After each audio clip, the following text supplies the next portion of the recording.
السلام علیکم ورحمۃ اللہ وبرکاتہ۔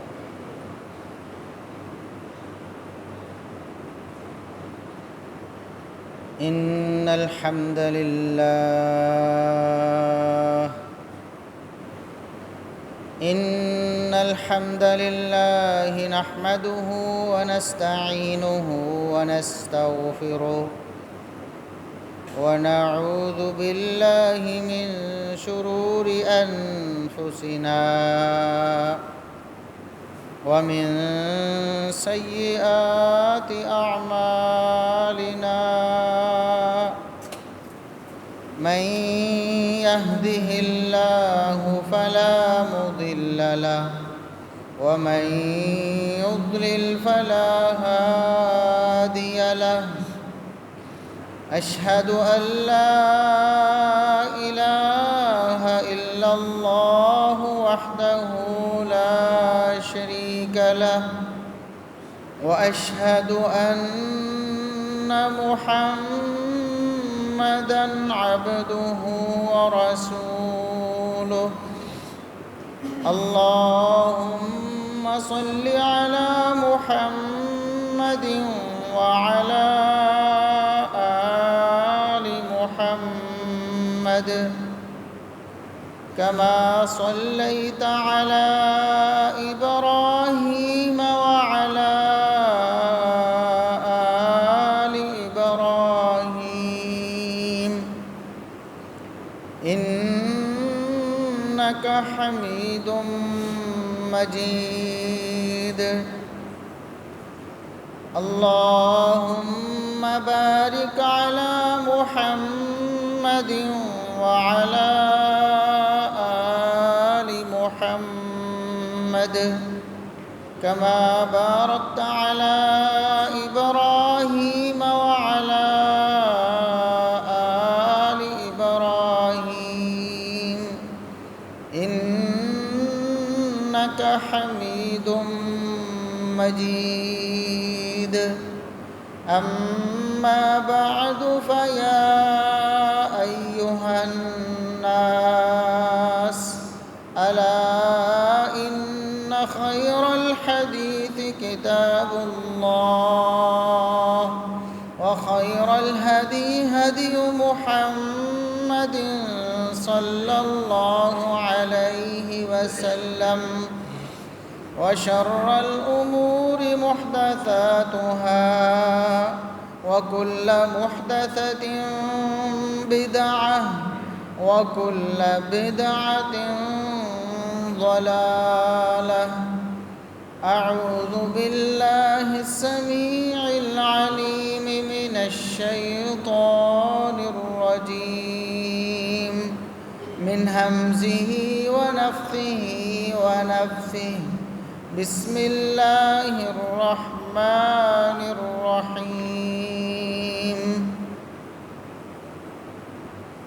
والسابقون الأولون من المهاجرين والأنصار والذين اتبعوهم بإحسان رضي الله عنهم ورضوا عنه۔ انتہائی قابل احترام بزرگوں، عزیز نوجوان ساتھیوں، معززات و مکرمات اسلامی ماؤں اور بہنوں، ہر قسم کی حمد و ثنا، تعریف و تمجید، کبریائی، بڑائی، رفعت و عظمت اللہ رب العزت کے لیے جو پوری کائنات کا خالق و مالک ہے، بے شمار لاتعداد بے حد و حساب درود و سلام پیغمبر آخر الزماں، محسن انسانیت، محسن کائنات جناب محمد الرسول اللہ صلی اللہ علیہ وسلم کی ذات اقدس پر۔ ذوالحجہ کا مہینہ نصف سے زیادہ گزر چکا ہے۔ آپ نے اس مہینے میں قربانی جیسا عظیم الشان عمل سر انجام دیا۔ اس مہینے کی عظمت اور احترام کے بارے میں سنا، پڑھا۔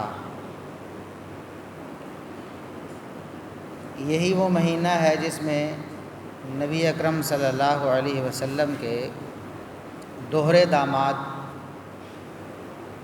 آپ صلی اللہ علیہ وسلم کے پیارے اور جانثار، آپ صلی اللہ علیہ وسلم کے خاص رشتہ دار،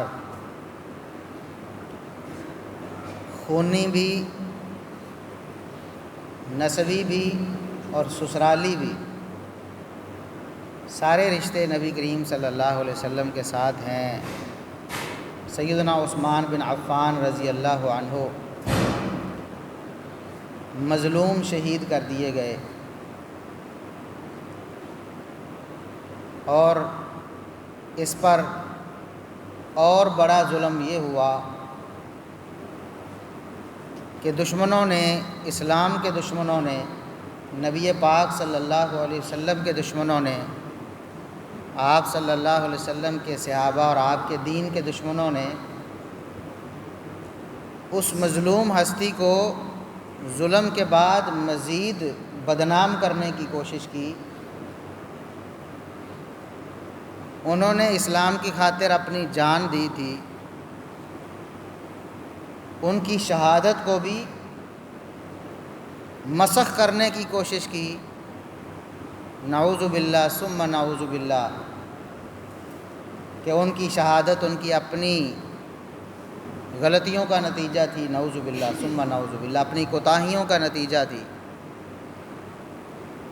کتنا بڑا ظلم ہے۔ کل قیامت کو محمد الرسول اللہ صلی اللہ علیہ وسلم کو کیا منہ دکھائیں گے یہ لوگ؟ اسلام کا دعوے دار بھی ہو، پیغمبر اسلام صلی اللہ علیہ وسلم کا کلمہ بھی پڑھنے والا ہو، پھر آپ صلی اللہ علیہ وسلم کے خاندان کی، آپ صلی اللہ علیہ وسلم کے رشتہ داریوں کی اور آپ صلی اللہ علیہ وسلم کے جانثاروں کی توہین اور گستاخی کرتا ہے، کیا منہ دکھائے گا؟ حوض کوثر پہ کیا منہ لے کے جائے گا؟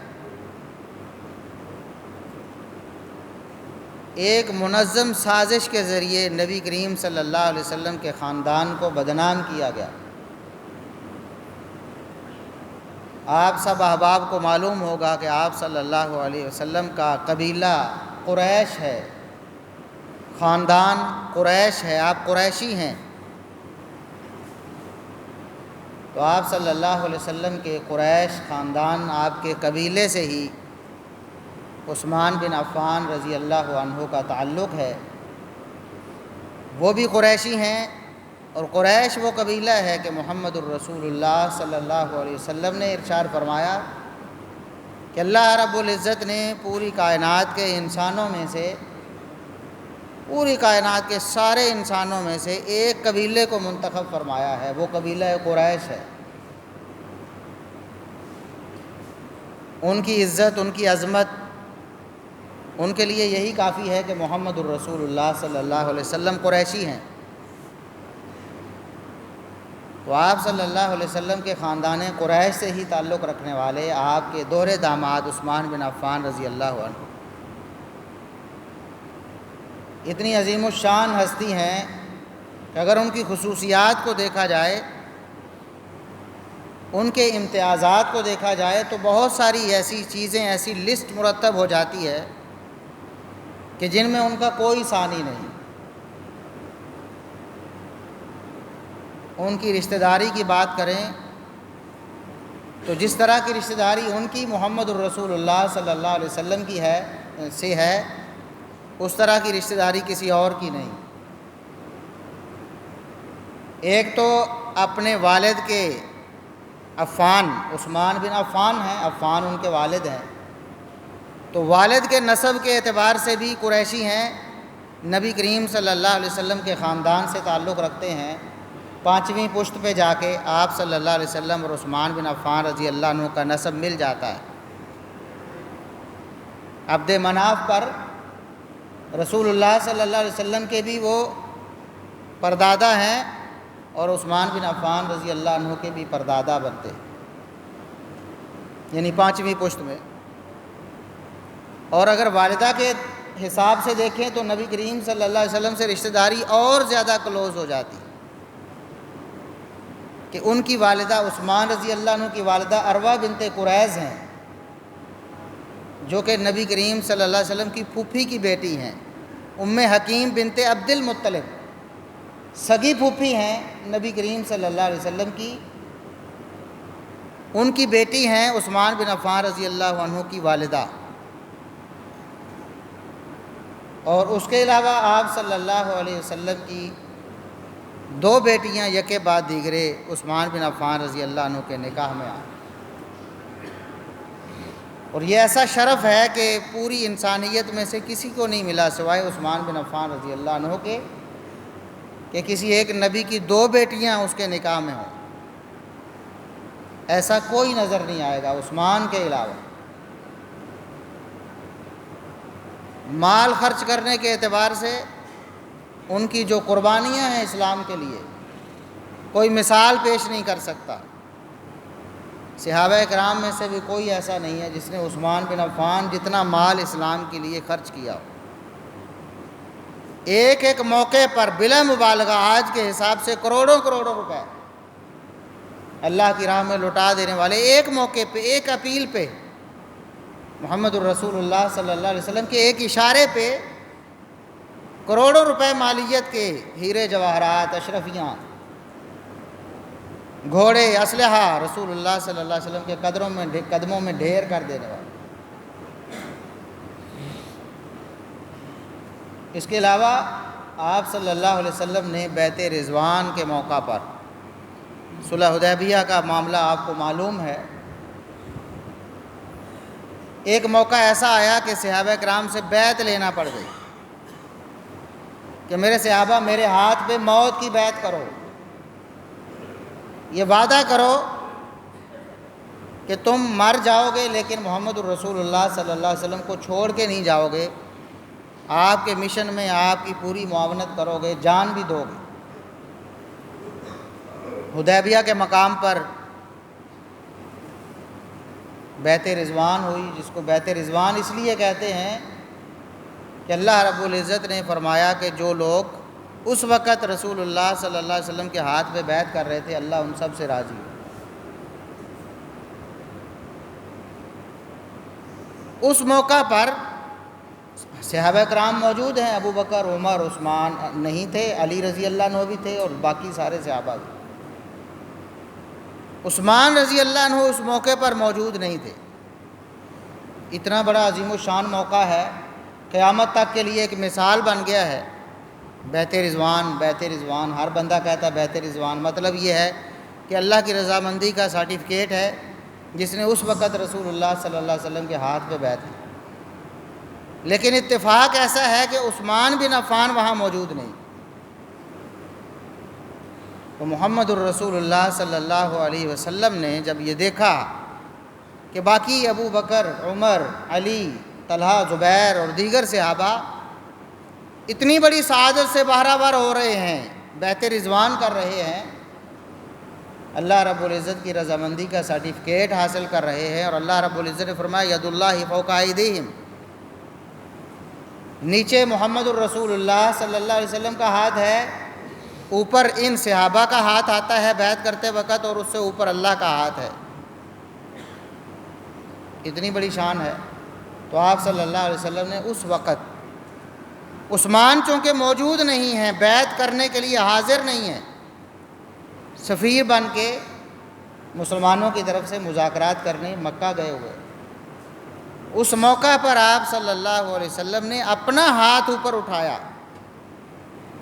یہ محمد الرسول اللہ صلی اللہ علیہ وسلم کا ہاتھ ہے، اللہ کی وحی سے، اللہ کے حکم سے اٹھایا اور لوگوں کو بتایا، لوگوں یہ عثمان کا ہاتھ ہے، ایک ہاتھ نیچے ہے جس سے میں بیعت لے رہا ہوں، اور دوسرا ہاتھ یہ میں اپنے ہاتھ کو عثمان کا ہاتھ قرار دیتا ہوں اور اپنے ہاتھ سے عثمان کی طرف سے بیعت کرتا ہوں کہ عثمان بھی اس فضیلت میں، اس شرف میں، اس شان میں، اس مقام میں سب سے بڑھ کر شامل ہے۔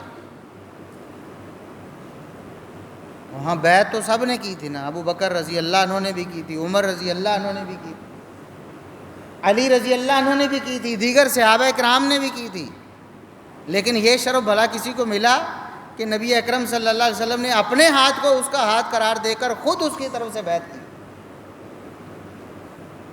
یہ ایسا امتیاز ہے جو کسی اور کو نصیب نہیں۔ آج لوگ سیدنا علی مرتضیٰ رضی اللہ عنہ کی شان میں غلو کرتے ہیں، حد سے آگے بڑھتے ہیں، اور آپ صلی اللہ علیہ وسلم کے جو فرامین ہیں ان کی شان میں ہم بھی مانتے، دل و جان سے مانتے، لیکن ان کو غلط طور پر پیش کر کے ان کو انبیاء کے مقام پہ لے جانا چاہتے ہیں، نعوذ باللہ، کہ آپ صلی اللہ علیہ وسلم نے علی رضی اللہ عنہ سے فرمایا کہ آپ اور میرا رشتہ ایسے ہی ہے جیسے موسیٰ و ہارون علیہ السلام کا رشتہ۔ ایک موقع پر فرمایا یہ مجھ سے ہیں، میں ان سے ہوں۔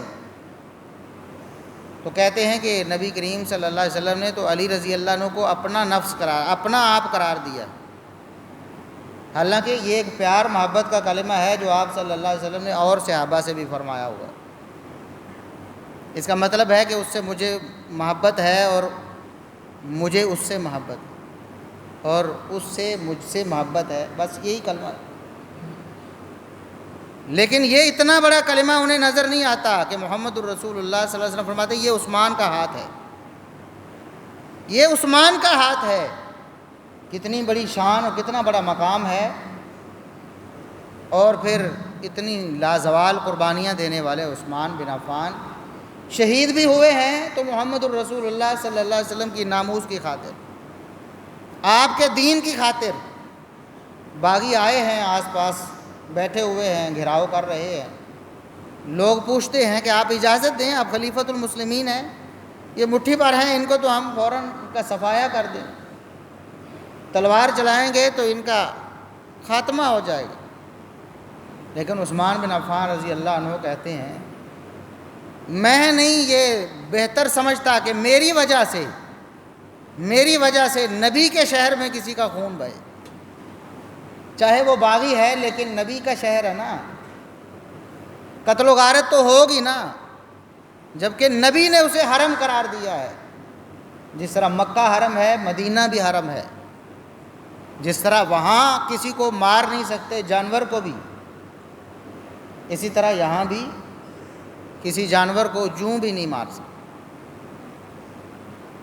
ٹھیک ہے۔ اسی طرح درخت نہیں کاٹ سکتے، شکار نہیں کر سکتے، جوں مارنا تو احرام کے ساتھ خاص ہے، وہ تو مکہ میں ہوگا۔ تو بہرحال جس طرح درخت کاٹنا ہے، شکار کرنا ہے، یہ چیزیں مکہ میں بھی ناجائز ہیں، مدینہ میں بھی ناجائز ہیں۔ تو کہا کہ جس نبی نے اپنے اس علاقے میں درخت کاٹنے سے منع کیا ہو، شکار کرنے سے منع کیا ہو، میں عثمان وہاں لوگوں کو قتل کرنے کی اجازت دی، اور صرف اپنے لیے کہ میری جان پہ درپے ہیں۔ پتہ نہیں میرے تک انہوں نے پہنچنا بھی ہے کہ نہیں، یہ کسے پتہ تھا کہ انہوں نے شہید کر دینا ہے؟ زیادہ سے زیادہ میری جان تک پہنچیں گے نا، تو میں اپنی جان کے لیے خون بہا دوں، نبی کے شہر میں نبی کی گلیوں کو رنگین کر دوں، اس وجہ سے شہید ہو گئے۔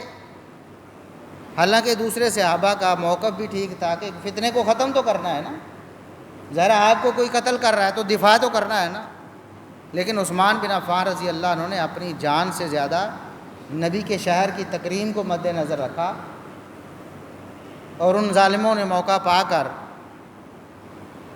پیچھے سے دیوار سے داخل ہو کر عثمان رضی اللہ عنہ کو شہید کر دیا۔ اور یہ وہ شہادت ہے جس کی پیشگوئی محمد الرسول اللہ صلی اللہ علیہ وسلم زبان وحی سے فرما چکے، صحیح بخاری، صحیح مسلم اور دیگر کتابوں میں یہ حدیث موجود ہے کہ آپ صلی اللہ علیہ وسلم احد پہاڑ پہ تشریف لے گئے، احد پہاڑ نے ہلنا شروع کر دیا، زلزلہ سا آ گیا، تو آپ صلی اللہ علیہ وسلم نے اپنا پاؤں مبارک احد پہاڑ پر مارا، فرمایا احد ٹھہر جاؤ، تمہیں پتہ نہیں آج تم پر کون آیا ہے، فما علیک الا نبی او صدیق او شہیدان، تمہارے اوپر ایک نبی ہے، ایک صدیق ہے، دو شہید ہیں۔ صدیق ابو بکر صدیق رضی اللہ عنہ تھے، اور دو شہید عمر فاروق اور عثمان ذو النورین رضی اللہ عنہ۔ دو شہید عمر فاروق رضی اللہ عنہ کی شہادت کی بھی پیش گوئی آپ صلی اللہ علیہ وسلم نے کی، اور عثمان بن عفان رضی اللہ عنہ کی شہادت کی پیش گوئی بھی کی۔ بتایا امت کو کہ میرے بعد عمر کو بھی شہید کر دیا جائے گا، عثمان کو بھی شہید کر دیا، اور سیدنا عثمان رضی اللہ عنہ کو تو بشارت بھی دی۔ یہ بھی صحیح بخاری کی حدیث ہے، آپ صلی اللہ علیہ وسلم مدینے میں ایک باغ میں تشریف فرما تھے، 4 دیواری ہوئی تھی، دروازے پہ دستک ہوا، آپ کنویں پہ بیٹھے ہوئے تھے، کنویں کی منڈیر پر پاؤں نیچے لٹکا کے بیٹھے ہوئے تھے۔ ایک صحابی ہیں ابو موسیٰ اشعری رضی اللہ عنہ، وہ ساتھ موجود ہیں، دروازے پہ دستک ہوئی ہے تو فرمایا کہ دروازہ کھولو اور آنے والے کو جنت کی بشارت دے، آنے والے کو بتا دو کہ وہ جنتی ہے۔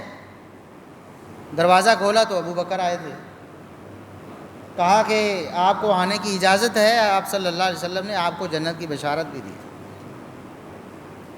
ابو بکر بھی آئے اور بیٹھ گئے رسول اللہ صلی اللہ علیہ وسلم کے ایک سائیڈ وہیں پر۔ پھر دروازہ دوبارہ کھٹکا، آپ صلی اللہ علیہ وسلم نے فرمایا کہ ابو موسیٰ دروازہ کھولو اور آنے والے کو جنت کی بشارت دے۔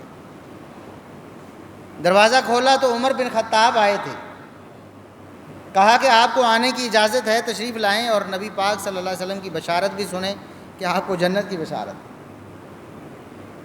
کیسے عظیم الشان لوگ تھے، اس دنیا میں جیتے ہوئے جنت کے ٹکٹ ہاتھ میں پکڑے ہوئے۔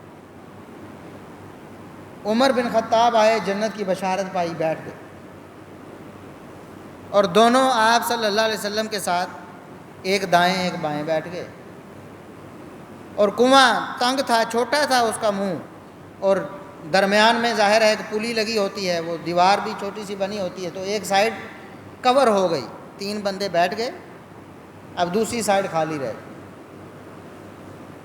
پھر دروازے پہ دستک ہوئی تو آپ صلی اللہ علیہ وسلم نے فرمایا ابو موسیٰ جاؤ دروازہ کھولو اور آنے والے کو بشارت دو جنت کی، اور صرف جنت کی بشارت نہیں بلکہ اس مصیبت کا بھی ذکر کرو جو مصیبت آنی ہے، جس مصیبت کی وجہ سے انہیں جنت مل رہی۔ پہلے دونوں کو صرف جنت کی بشارت ملی، اور تیسرا جو آیا ہے اب آیا ہے، دروازہ کھول کے اندر بلاؤ اور اسے بتاؤ کہ آپ پر ایک مصیبت آنے والی ہے، اس پر اللہ تمہیں جنت کا سرٹیفکیٹ دیتا ہے۔ عثمان بن عفان رضی اللہ عنہ آئے تھے، دروازہ کھولا، بشارت ملی کہ اللہ کے رسول آپ کو ایک مصیبت پر جنت کی بشارت دیتے۔ علی بلویٰ تصیبہ، ایک مصیبت آئے گی، ان کو مصیبت آئے گی، پریشانی آئے گی، اس پر جنت کی بشارت۔ عثمان بن عفان رضی اللہ عنہ نے جب سنا، الحمدللہ کہا، اللہ کا شکر ہے جس نے مجھے یہ سعادت بخشی ہے کہ اس کے نبی کی زبانی مجھے جنت کی بشارت مل رہی۔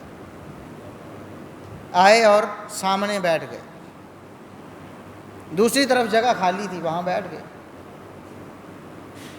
تو راوی کہتے ہیں کہ صحابی کہتے ہیں کہ ہم نے اس حدیث سے اندازہ لگایا تھا کہ ابو بکر و عمر قبر میں بھی نبی پاک صلی اللہ علیہ وسلم کے ساتھ ساتھ ہوں گے، اور عثمان کی قبر الگ ہوگی۔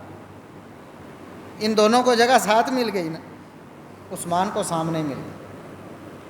یہ عثمان بن عفان رضی اللہ عنہ کی شہادت کی پیش گوئی ہے کہ آپ صلی اللہ علیہ وسلم اظہار ہمدردی بھی کر رہے ہیں، اور انہیں بتا رہے ہیں کہ عثمان ایک بہت بڑی مصیبت آئے گی، لیکن اس پر بھی تمہیں اللہ رب العزت جنت دے گا، اس پر جنت کی بشارت ہے، اور وہ مصیبت شہادت والی مصیبت تھی۔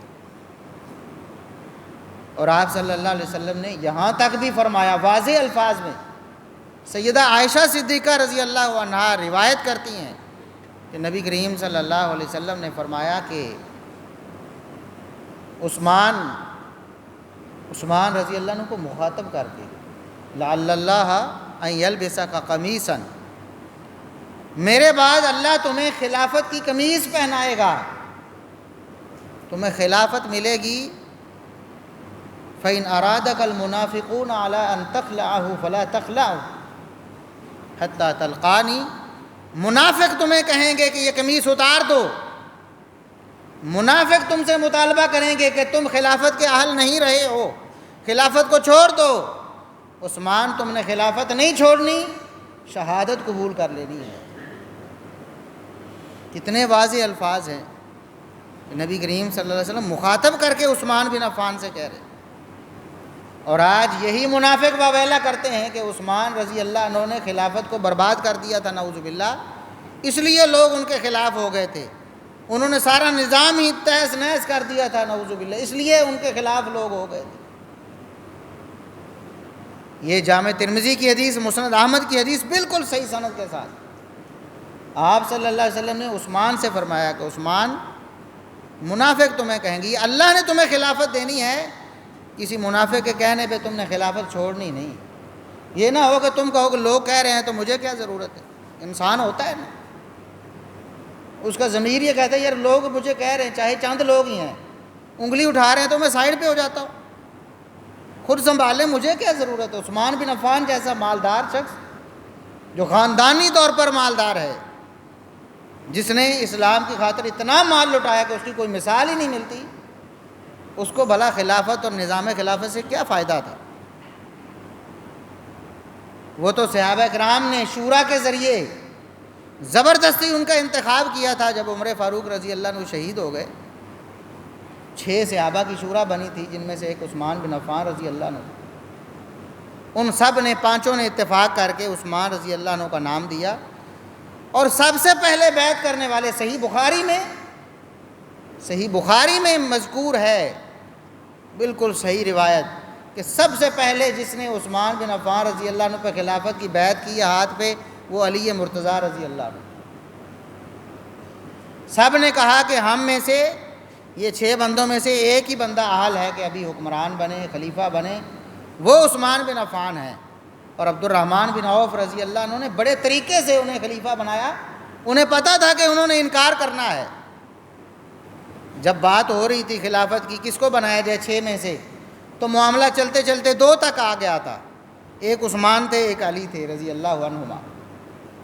عبد الرحمن بن عوف رضی اللہ عنہ وہ کہتے ہیں کہ بھئی دیکھو، تم دونوں میں سے جس کو میں بناؤں گا، جس کو ہم کہیں گے اس نے خلیفہ بننا ہے، اور جو انکار کرے گا وہ تو پکا خلیفہ ہے نا۔ پھر جس نے کہہ دیا نا کہ میں نہیں بنتا، اس کو تو ہم نے بنا ہی دینا ہے۔ جس نے کہہ دیا کہ میں نہیں بنتا، وہ بول پڑا کہ میں نے نہیں بننا، اس کو تو ہم نے بنا ہی دینا ہے۔ اب ظاہر ہے کہ دونوں ہی خاموش ہو گئے، عثمان رضی اللہ عنہ بھی نہیں بننا چاہتے تھے، اور علی مرتضیٰ رضی اللہ عنہ بھی نہیں بننا چاہتے تھے۔ یہ تو ہمیشہ سے اسلام کا اصول رہا ہے کہ یہ ایک بہت بڑی ذمہ داری ہے، خلافت پوری دنیا کی ذمہ داری ہے، پوری دنیا کے مسلمانوں کی اور غیر مسلموں کی ذمہ داری۔ مسلمانوں کے بھی حقوق ہیں، غیر مسلموں کے بھی حقوق ہیں، اور جانوروں کے بھی حقوق ہیں، درختوں کے بھی حقوق ہیں، پوری زمین کے حقوق ہیں۔ ایک بندے کے کندھے پہ کون اٹھائے؟ اور نبی کریم صلی اللہ علیہ وسلم فرما کر گئے تھے، یہ جو حکومت ہے نا، یہ عہدہ ہے، جب عہدہ پاس ہوتا ہے اس وقت تو بڑا اچھا لگتا ہے، جس طرح دودھ پلانے والی ماں بچے کو بڑی اچھی لگتی، دودھ پلاتی ہے نا، خوش ہوتا ہے، لیکن جب چھڑاتی ہے تو سب سے بری بھی وہی لگتی۔ تو فرمایا کہ قیامت کے دن یہ انسان خواہش کرے گا کہ کاش کسی 2 بندوں کا بھی مسئلہ میرے پاس نہ آیا ہوتا، میں نے کبھی ایک بھی زندگی میں فیصلہ نہ کیا ہوتا، آج اس ذمہ داری کو کیسے اللہ رب العزت کے سامنے سرخرو کیسے ہو جاؤں گا، کہیں اس میں غلطی نہ ہو گئی ہو، کہیں مجھ سے کوتاہی نہ ہو گئی ہو۔ اس لیے صحابہ کرام بہت ڈرتے تھے اس سے۔ ابو بکر صدیق رضی اللہ عنہ کو بھی ایسے ہی بنا دیا گیا، صحابہ کرام نے پکڑ کر بنا دیا کہ آپ خلیفہ ہیں، بس خاموش ہو جائیں، ہم آپ کے ہاتھ پہ بیعت کر رہے ہیں۔ بیعت ہو گئی، سب نے بیعت کر لی۔ اس کے بعد ابو بکر صدیق رضی اللہ عنہ حالات کو دیکھتے ہوئے عمر فاروق رضی اللہ عنہ کو نامزد کر گئے، سب کے مشورے سے، سب سے مشورہ رائے معلوم کی، عمر بن خطاب کے علاوہ نام ہی نہیں آیا، فرمایا میرے بعد عمر ہوں گے۔ اور عمر رضی اللہ عنہ نے 6 بندوں کی کمیٹی بنا کر ان کے سپرد کر دیا، 6 میں سے ایک بھی نہیں چاہتا کہ میں خلیفہ بن جاؤں، سب دوسروں پر ڈال رہے ہیں، بات چلتے دوسروں پر ڈالتے ڈالتے سیدنا عثمان اور سیدنا علی رضی اللہ عنہما پر آ گئی، اور دونوں بھی تیار نہیں ہیں، وہ بھی ایک دوسرے پر ڈال رہے ہیں۔ اور عبد الرحمن بن عوف رضی اللہ عنہ کہتے ہیں کہ جس نے انکار کر دیا اس کو تو ہم نے بنا ہی دینا ہے۔ دونوں خاموش ہو گئے، اور پھر دونوں کے کان میں انہوں نے کہا بھی دیکھیں اب معاملہ میرے ہاتھ میں، سب نے کر دیا ہے۔ باقی 4 نے کہا کہ عبد الرحمن اب تمہارے ہاتھ میں معاملہ، ان دونوں میں سے جس کو مرضی بناؤ۔ یہ مینڈیٹ میرے پاس آ گیا ہے، اب میں نے فیصلہ کرنا ہے، تو آپ کے کان میں کہہ رہا ہوں کہ اگر آپ کو خلیفہ بنا دیا جائے تو آپ نے چپ کر کے خلافت کو قبول کرنا ہے، اور اللہ رب العزت کے احکامات کے مطابق اور رسول اللہ صلی اللہ علیہ وسلم کے طریقے کے مطابق اور سیدنا ابو بکر و عمر رضی اللہ عنہما کی سنت کے مطابق اسے چلانا ہے۔ اور اگر آپ کو نہیں بنایا جاتا تو آپ نے دوسرے کی اطاعت و فرما برداری کرنی ہے۔ یہ بات سیدنا عثمان رضی اللہ عنہ کے کان میں بھی کہی اور سیدنا علی رضی اللہ عنہ کے کان میں کہہ دی۔ دونوں خاموش ہیں، دونوں ہی نہیں چاہتے کہ ہم ایسے کسی کو بنائے، اتنی بڑی ذمہ داری ہے کیسے اٹھائیں۔ لیکن عبد الرحمن بن عوف رضی اللہ عنہ نے پھر اعلان کر دیا کہ میں عثمان بن عفان رضی اللہ عنہ کو منتخب کروں، اور سب سے پہلی بیعت علی مرتضیٰ رضی اللہ عنہ نے کی ہے۔ یعنی عثمان بن عفان رضی اللہ عنہ کے بارے میں کوئی دو مسلمان بھی مختلف نہیں تھے، کسی ایک مسلمان نے بھی دوسری رائے کا اظہار نہیں کیا کہ عثمان کو کیوں بنایا گیا، فلاں کو کیوں نہیں بنایا گیا، کوئی ایک بندہ بھی بولا نہیں ہے، کوئی ایک مسلمان اور ایک مومن بھی۔ کیوں ایسے کیوں نہ ہوتا؟ رسول اللہ صلی اللہ علیہ وسلم بتا کر گئے تھے، آپ صلی اللہ علیہ وسلم نے ان کے بارے میں بشارتیں دی تھیں۔ ایک موقع پر آپ نے فرمایا کہ جب امت میں اختلاف ہو جائے، لوگ اختلاف کرنے لگیں تو تم نے عثمان کا ساتھ دینا ہے، عثمان حق پر ہوں گے، عثمان کے مخالف باطل پر ہوں گے۔ یہ آپ صلی اللہ علیہ وسلم بتا کر گئے تھے، کوئی ایک بندہ بھی اس نے اختلاف نہیں کیا عثمان بن عفان رضی اللہ عنہ سے۔ اور پھر عثمان بن عفان رضی اللہ عنہ نے نظام خلافت کو اس طریقے سے، مثالی طریقے سے چلایا کہ اسلام کی سرحدیں دنیا کے کونے کونے میں چلی گئیں۔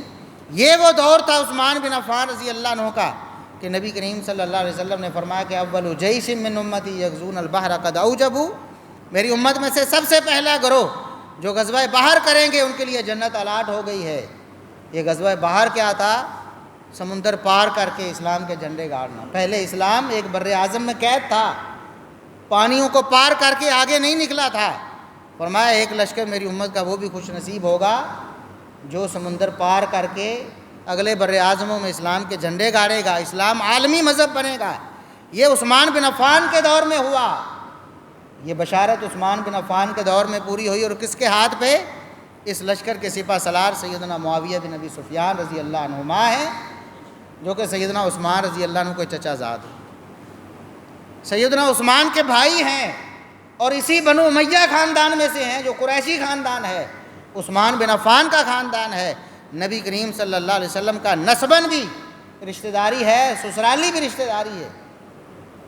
یہ بشارت اس وقت عثمان بن عفان رضی اللہ عنہ کے دور میں پوری ہوئی۔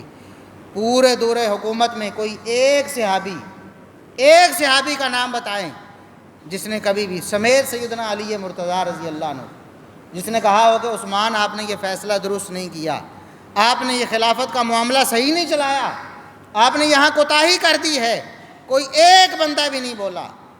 بعد میں بدبختوں نے ساری تاریخ کو مسخ کیا، جھوٹے راویوں نے روایتیں گھڑیں، صحابہ کے دشمنوں نے، نبی کے دشمنوں نے، نبی کے خاندان کے دشمنوں نے، نبی کے داماد کے دشمنوں نے، نبی کی بیٹیوں سے دشمنی ہے۔ اصل میں تو نبی کی بیٹیوں کو گندہ کر رہے ہیں نا یہ لوگ۔ عثمان بن عفان کو گندہ کہیں گے جو ان کے شوہر ہیں تو زد کس پر پڑے گی؟ نبی کریم صلی اللہ علیہ وسلم کی بیٹیوں پر اور آپ صلی اللہ علیہ وسلم کی ذات پر، کہ جنہوں نے دو بیٹیوں کے لیے منتخب کر لیا ایسے بندے کو۔ عثمان بن عفان رضی اللہ عنہ کا قصور یہ تھا کہ انہوں نے اسلام کی سب سے بڑھ کر مالی طور پر خدمت کی، سب سے بڑھ کر، اور پھر 2 ہجرتیں کی ہیں عثمان بن عفان رضی اللہ عنہ، باقیوں نے ایک ہجرت کی ہے، عثمان بن عفان نے 2 ہجرتیں کی ہیں۔ یہ شرف بھی عثمان بن عفان رضی اللہ عنہ کو حاصل ہے۔ اسی طرح اور بھی بہت سارے امتیازات ہیں عثمان رضی اللہ عنہ کے۔ تو عثمان بن عفان رضی اللہ عنہ کی شہادت کو متنازع بنایا گیا۔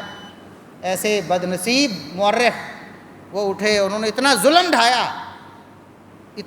ڈھایا، اور پھر اردو میں کتابیں ترتیب دی گئی، محدثین نے جن کو سند کے ساتھ لکھا تھا اور نامینیٹ کیا تھا کہ یہ جھوٹا اس بات کو سیدنا عثمان کے خلاف پیش کر رہا ہے، یہ جھوٹا گھڑ کر بنا رہا ہے، ان سارے جھوٹوں کے نام حذف کیے اور اردو میں لوگوں کے سامنے وہ جھوٹ سچ بنا کر پیش کر دیے، اس کو تاریخ اسلام کا نام دیا۔ اتنا بڑا ظلم ڈھایا گیا عثمان بن عفان رضی اللہ عنہ پر، اور گویا کہ ان کو ایک ناکام ترین حکمران بنا کر پیش کیا۔ اور جس کو نبی پاک صلی اللہ علیہ وسلم فرمائے زبان نبوت سے کہ عثمان اللہ تمہیں خلافت دے گا، تم نے کسی منافق کے کہنے پر خلافت کو نہیں چھوڑنا ہے۔ اس خلافت کے بارے میں کہتے ہو کہ برباد ہو گئی تھی نعوذ باللہ، کیا اللہ رب العزت کو علم نہیں تھا؟ اللہ رب العزت نے ایسے ہی وحی کر دی اپنے نبی کی طرف کہ امت کو بتائیں اور عثمان کو بتائیں کہ آپ کی خلافت بالکل برحق ہوگی، جو آپ کی خلافت کے خلاف بولیں گے منافق ہوں گے۔ یہاں یاد نہیں آتا علی رضی اللہ عنہ سے بغض رکھنے والا منافق، ہم بھی کہتے ہیں ہمارا ایمان ہے، علی رضی اللہ عنہ کی محبت ایمان ہے، ان کا بغض نفاق ہے، لیکن ان بدبختوں کو محمد الرسول اللہ صلی اللہ علیہ وسلم کی یہ بات یاد نہیں آتی کہ عثمان کی خلافت کے خلاف بولنے والا بھی منافق ہے۔ فَإِنْ أَرَادَكَ الْمُنَافِقُونَ جامع ترمذی کے الفاظ ہیں، مسند احمد کے الفاظ ہیں۔ عثمان منافق تم سے مطالبہ کریں گے، منافق کہیں گے کہ تم سے خلافت سنبھالی نہیں جاتی، تمہارے فیصلے غلط ہیں، تم اقربا پروری کر رہے ہو، اپنوں کو عہدے دے رہے ہو، یہ اعتراض منافق کریں گے۔ آج آپ کے پاس پیمانہ ہے، جو عثمان بن عفان کے خلافت کے خلاف بولتا ہے منافق ہے، محمد الرسول اللہ صلی اللہ علیہ وسلم نے اسے منافق۔ اور افسوس کے ساتھ ایک گروہ نام نہاد مسلمان، اپنے آپ کو مسلمان کہنے والے، ان کی شہادت کے موقع پر خوشی کا اظہار کرتا ہے، عید مناتا ہے، اور بہانہ یہ ہے کہ نبی اکرم صلی اللہ علیہ وسلم نے غدیر خم کے موقع پر سیدنا علی رضی اللہ عنہ کے بارے میں یہ الفاظ فرمائے تھے، من کنت مولاہ فعلی مولاہ، جو مجھ سے محبت کرتا ہے اس کو علی سے بھی محبت کرنی چاہیے، یہ مطلب ہے اس کا، جس کا میں محبوب ہوں اس کا علی بھی محبوب ہونا چاہیے۔ بالکل ہمارا ایمان ہے اس بات پر، اور ہم لعنت بھیجتے ہیں ایسے شخص پر جو کہے کہ مجھے علی سے محبت نہیں ہے، وہ مسلمان ہی نہیں ہے، منافق ہے۔ لیکن اس کو یوں فٹ کرنا اور یوں بیان کرنا کہ نبی کریم صلی اللہ علیہ وسلم نے فرمایا کہ میرے بعد علی خلیفہ ہیں، نعوذ باللہ ثم نعوذ، یہ تو علی رضی اللہ عنہ کی بھی دشمنی ہے۔ وہ علی جنہوں نے ابو بکر کے ہاتھ پہ بھی بیعت کی، جنہوں نے عمر کے ہاتھ پہ بھی بیعت کی، اور جنہوں نے سب سے پہلے عثمان کے ہاتھ پہ بیعت کی، ان کے بارے میں کہا جاتا ہے کہ نبی ان کو بتا کر گئے تھے تم پہلے خلیفہ ہو۔ اگر نبی بتا کر گئے ہوتے کہ علی تم پہلے خلیفہ ہو، علی جان دے دیتے، کبھی خلافت سے پیچھے نہ ہٹتے۔ یہ ہمارا ایمان ہے۔ عثمان نے جان دی ہے کہ نہیں دی ہے؟ بتاؤ، کوئی مال کا انہیں لالچ تھا؟ مال تو انہوں نے اسلام کی خاطر اتنا قربان کیا، اربوں روپے، بلا مبالغہ اربوں روپے اسلام کی خاطر قربان کیے۔ انہوں نے اسلام سے لیا کیا؟ بیت المال سے کیا لیا انہوں نے؟ حکومت سے کیا لیا؟ عہدے سے کیا لیا؟ ایک پائی تک نہیں لی انہوں نے کبھی۔ ان کے بارے میں کہا جاتا ہے کہ وہ نعوذ باللہ اقتدار سے چمٹے رہے۔ نبی پاک صلی اللہ علیہ وسلم فرما کے گئے عثمان تم نے خلافت نہیں چھوڑنی، اس لیے چمٹے رہے۔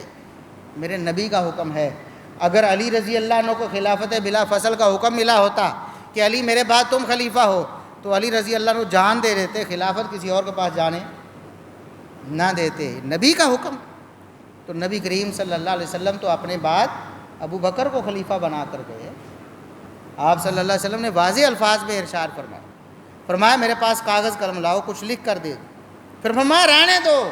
صحیح بخاری کے بھی الفاظ، صحیح مسلم کے بھی الفاظ ہے، یا اب اللہ والمومنون الا ابا بکر، میں لکھوانا چاہتا تھا لیکن اب کوئی ضرورت نہیں ہے، مجھے اللہ نے بتا دیا ہے ابو بکر کے علاوہ میرے بعد نہ اللہ نے کسی کو پسند کرنا ہے، نہ مومنوں نے کسی کو پسند کرنا۔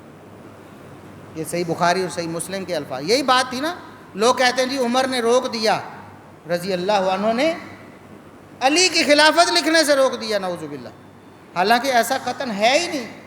نبی پاک صلی اللہ علیہ وسلم نے کاغذ قلم منگوایا تھا، پھر ارادہ ترک کر دی۔ کچھ صحابہ کا بھی خیال تھا کہ آپ تکلیف میں ہیں، آپ لکھوانے کی ضرور تکلیف دینی ہے، آپ نے پہلے بھی ہمیں بتایا ہوا ہے، آپ بھی بتا دیں گے اگر کوئی ایسا اہم معاملہ جو ہمیں علم میں نہیں ہے۔ آپ صلی اللہ علیہ وسلم نے بھی ارادہ ترک کر دیا، ورنہ عمر رضی اللہ عنہ کیا اللہ کی وحی کو روک سکتے تھے؟ نبی صلی اللہ علیہ وسلم کیا بول کے نہیں کہہ سکتے تھے میرے بعد علی خلیفہ، سن لو بھی؟ اور اس بات کو کیا علی رضی اللہ عنہ نہ سن رہے تھے؟ وہ کاغذ قلم کیوں نہ لے کر آ گئے؟ اس لیے وہ بھی یہ سمجھتے تھے کہ نبی کریم صلی اللہ علیہ وسلم تکلیف میں ہیں، آپ نے ہمیں بتا دیا ہے جو کرنا ہے، ہمیں پتہ ہے۔ اور وہ کیا لکھوانا تھا؟ صحیح بخاری اور صحیح مسلم میں ہے، آپ نے فرمایا کاغذ قلم لاؤ، پھر فرمایا رہنے دو، یا اب اللہ والمومنون الا ابا بکر، مجھے اس بات کا یقین ہو گیا ہے کہ اللہ نے بھی ابو بکر کے علاوہ سب کو پیچھے کر دینا ہے اور مومنوں نے بھی ابو بکر کے علاوہ سب کو پیچھے کر دینا ہے۔ اب بتائیں، ایک عورت آتی ہے نبی کریم صلی اللہ علیہ وسلم کے پاس، اپنا مسئلہ پیش کرتی ہے، آپ اس کا مسئلہ حل کرتے ہیں اور فرماتے ہیں کہ بی بی بعد میں پھر آنا۔ وہ عورت کہتی ہے اللہ کے رسول علم تج، اگر میں آؤں اور آپ موجود نہ ہوں، صحیح بخاری کے الفاظ ہے کانہا ترید الموت، اس کی مراد یہ تھی کہ آپ دنیا سے جا چکے ہوں، آپ فوت ہو چکے ہوں، تو پھر کس کے پاس آؤں؟ فرمایا علم تجدینی فاتی ابا بکر، اگر دنیا میں مجھے نہ پانا تو تم ابو بکر کے پاس آنا۔ کتنے واضح الفاظ ہیں، یہ خلیفہ بلا فصل ہیں ابو بکر صدیق رضی اللہ عنہ، اور وہ خود نہیں بنے، نہ انہوں نے کبھی خلافت کا دعویٰ کیا کہ مجھے خلافت دو، نہ مطالبہ کیا۔ اختلاف ہوا صحابہ میں تو کچھ صحابہ نے کہا کہ ہم ابو بکر کو انتخاب کرتے ہیں، تمہارا کیا خیال ہے؟ سب نے کہا کہ ابو بکر کا نام آنے کے بعد ایک بھی بندہ پیچھے نہیں رہا، ایک بھی فرد بشر صحابہ میں سے پیچھے نہیں رہا ابو بکر رضی اللہ عنہ کا نام سامنے آنے کے بعد۔ تو ہمیں تو سمجھ نہیں آ رہی تھی، ہم تو اپنی اپنی باتیں کر رہے تھے، فلاں کو بناؤ فلاں کو بناؤ، ابو بکر کی ہستی کے ہوتے ہوئے کسی اور کو ضرورت ہی نہیں ہے دیکھنے کی۔ سارے متفق تھے، پھر عمر رضی اللہ عنہ پر سارے متفق تھے، پھر عثمان رضی اللہ عنہ پر سارے متفق تھے، اور پھر سیدنا علی رضی اللہ عنہ کی خلافت پر سارے متفق تھے۔ ہاں اختلاف ضرور ہوئے سیاسی طور پر، سیدنا عثمان رضی اللہ عنہ کے قصاص کا معاملہ ہی ایسا تھا، نبی پاک صلی اللہ علیہ وسلم کے دور داماد، آپ کی 2 بیٹیوں کے خامد ہیں، آپ کے نسبی اور سسرالی رشتہ دار ہیں، اور آپ صلی اللہ علیہ وسلم پر جان چھڑکنے والے آپ کے وفادار اور جان نثار ہیں، شہید کر دیے گئے ہیں۔ اب مطالبہ یہ ہے کہ آپ قاتلوں کو پکڑیں اور ان کو کیفر کردار تک، یہ ہمیں نظر آ رہی ہے قاتل پھر رہے۔ اس معاملے پر اختلاف ہوا، علی رضی اللہ عنہ کی خلافت میں کسی نے اختلاف نہیں، کسی نے یہ نہیں کہا کہ ہم آپ کو خلیفہ نہیں مانتے یا ہم زیادہ حقدار ہیں، کوئی ایک بھی نہیں، کوئی ایک مثال بھی پیش نہیں کر سکتا۔ ہم سب کی خلافت کو مانتے ہیں، لیکن ترتیب ابو بکر، عمر، عثمان، علی، یہ ترتیب ہے، یہ نبی پاک صلی اللہ علیہ وسلم کی ترتیب ہے، یہ مومنوں کی ترتیب ہے، کیونکہ اللہ کے رسول نے فرمایا مومن بھی ابو بکر کو سب سے پہلے پسند کرے خلافت کے۔ تو اس دن ان کی شہادت کے موقع پر یہ ذوالحجہ میں عید منائی جاتی ہے افسوس کے ساتھ، اور کہا جاتا ہے جی وہ غدیر خم کے موقع پر آپ نے چونکہ ایک بشارت دی تھی، ہم بھی اس بشارت کو مانتے ہیں۔ علی رضی اللہ عنہ سے محبت رسول اللہ صلی اللہ علیہ وسلم بھی کرتے تھے، اور علی رضی اللہ عنہ آپ سے محبت کرتے تھے، ہم سب مسلمان، سب مومن علی رضی اللہ عنہ سے محبت کرتے ہیں، لیکن اس موقع کو بنیاد بنا کر کہتے جی ہم خوشی مناتے ہیں۔ غدیر خم کے موقع کے بعد 350 سال 350 سال کسی نے عید نہیں منائی، کسی صحابی نے، کسی تابعی نے، اہل بیت کے کسی فرد نے۔ سیدنا علی رضی اللہ عنہ کے بارے میں بشارت ملتی تھی، چلو سیدنا حسین سیدنا حسن رضی اللہ عنہ اور ان کے اہل خانہ ہی عید مناتے ہوتے، کوئی ایک مثال لے کر آؤ، 350 سال عید نہیں منائی گئی، پھر عید اچانک گھڑنے کا خیال کیوں آیا؟ اور عین اسی موقع پر جس تاریخ کے بارے میں سیدنا عثمان رضی اللہ عنہ کی شہادت کا ذکر ہوتا ہے، اسی دن کہتے جی ہم عید مناتے، ہمیں خوشی ہوتی ہے۔ اسی طرح سیدنا معاویہ رضی اللہ عنہ کی وفات کے موقع پر رجب میں بھی عین اسی تاریخ کو کہتے جی ہم وہ رجب کے کنڈے بناتے ہیں، شیرینی بانٹتے ہیں۔ کیا یہ محض اتفاق ہے؟ کتابیں پڑھ کے دیکھیں، ان سے پرسنلی پوچھ کے دیکھیں، یہ بتائیں گے، اپنے خود سے باطن کو واضح کریں گے کہ ہمیں خوشی ہے ان کے جانے کی، ان کی شہادت کی۔ نعوذ باللہ ثم نعوذ باللہ، ان کو گالیاں بھی دیتے ہیں، ان پر تبرہ بھی کرتے ہیں، ان پر لعنت بھی بھیجتے ہیں۔